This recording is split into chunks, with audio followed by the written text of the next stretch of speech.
Слава России, время вперед, как меня плющит, как меня прет, как меня штырит наш триколор. Нахуй мне знать, кто тот жулик и вор. Дай расцелую тебя, моя власть, в белую жопу, в красную пасть. Дай расцелую, дай обниму.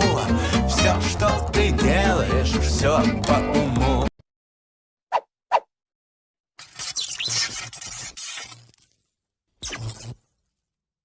Всем хай, с вами Циничный Комяк и мой видеожурнал «Уебануться».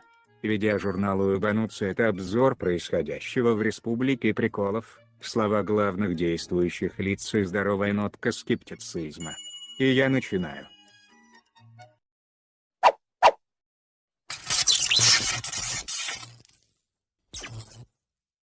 Ну привет, давно не было новых выпусков моего видеожурнала, стало быть, время настало.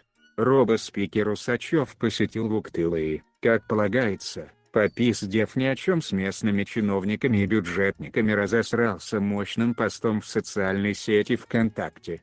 В своем опусе он обеспокоен тем, что, цитирую, «навязанный Западом культ денег стал губительным для нашего отечества, жителей мало интересовала судьба Родины, а вложение в инфраструктуру малых городов и поселений было нерентабельным». Но для этого нужны деньги.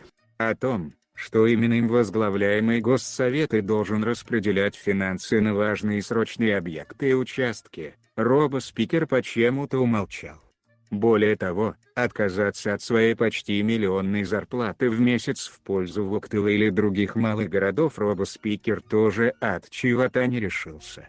Хуй знает почему, наверное потому что нерентабельно. Хорошее предложение, спасибо. Не будем далеко отходить от Госсовета. Там, как и положено в дурдоме, все не по-человечьи. В этот раз обгадились коммуники. Депутат Госсовета Коми Николай Братенков по прозвищу «Против плохого и за все хорошее» на заседании сессии 16 февраля призвал парламентариев называть иноагентов диверсантами и отправлять их в места не столь отдаленные. Прикол в том, что в Госсовете фракцию коммунистов возглавляет депутат Виктор Зеленоглазый Такси Воробьев, признанный иноагентом.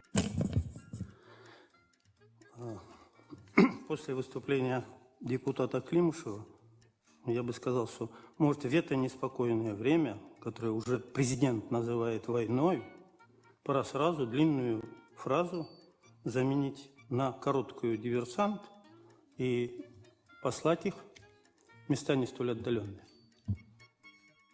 Правильно, блядь. И как истинный наследователь НКВДшных коммунистов готов всех, вплоть до родственников, отправить пахать на урановые рудники. Промолчал только про раскулачивание, но с этим у нас отлично справляется другая партия. Вы что, с ума сошли, что ли? Наш Владимир, он же местный Путин, он же губердоктор, он же Уебалит, он же Валентин, снова наступил в коричневую и дурно пахнущую субстанцию.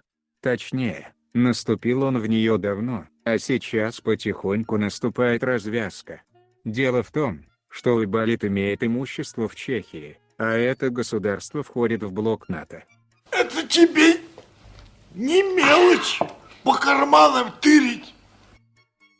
И получается интересная картина, когда губердоктор на Донбассе и в выпусках УйБТВ воюет с враждебным альянсом и одновременно с этим имеет рядышком с базами НАТО имущество. То есть, его имущество защищает НАТО.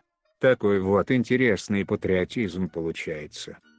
Это же позорище. Ну что ж, на этом все. Не забывайте лайкать и распространять видео, а также подписывайтесь на мои социальные сети, указанные в описании, чтобы ничего не пропустить. До новой встречи.